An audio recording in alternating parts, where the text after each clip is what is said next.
Mark Romano, MMAfighting.com, joins us now.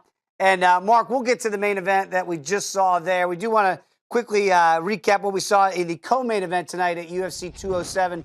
That was Dominick Cruz against Cody Garbrandt. And wow, this was it was competitive early, but in the end, pretty easy win for Noah over his nemesis, I guess we could say now, in the Dominator.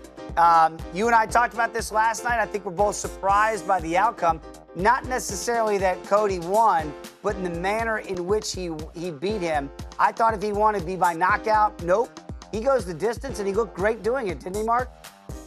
He looked fantastic. From about the halfway point of the second round until really the fifth round, it was Garbrandt's fight throughout, almost in dominant fashion. I mean, he dropped Cruz multiple times, beat him up pretty good in the third and fourth round. I was surprised by that. I mean, Cruz is a guy that doesn't get hit, and Garbrandt hit him early and often. That was really the biggest surprise of the fight to me. What a performance by Garbrandt.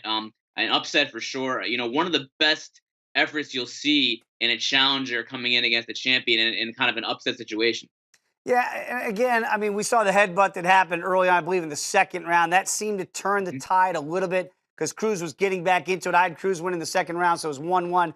But from that point on, Garbrandt did look like, I guess, the younger fighter with more in the gas tank than I thought he had. It's got to be T.J. Dillashaw next for Cody in his first title defense, right?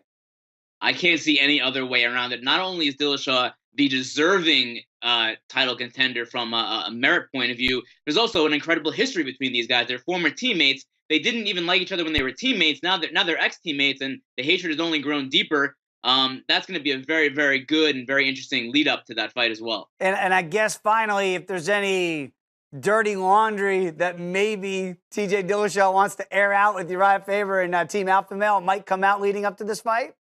Absolutely, man. That storyline is going to be really compelling. It's Dillashaw versus his former team, his former teammates, his former coaches are going to be in the corner for Garbrandt if it does happen. It's going to be really, really interesting. That's going to be really one. That's possibly one that could headline a pay-per-view for the UFC in 2017. Do you think there's? We saw Uriah Faber obviously ecstatic tonight with Cody getting that win. Is there any vindication for him? Yeah, he beat Dominick Cruz way back in the day, but he did lose the last two times they fought.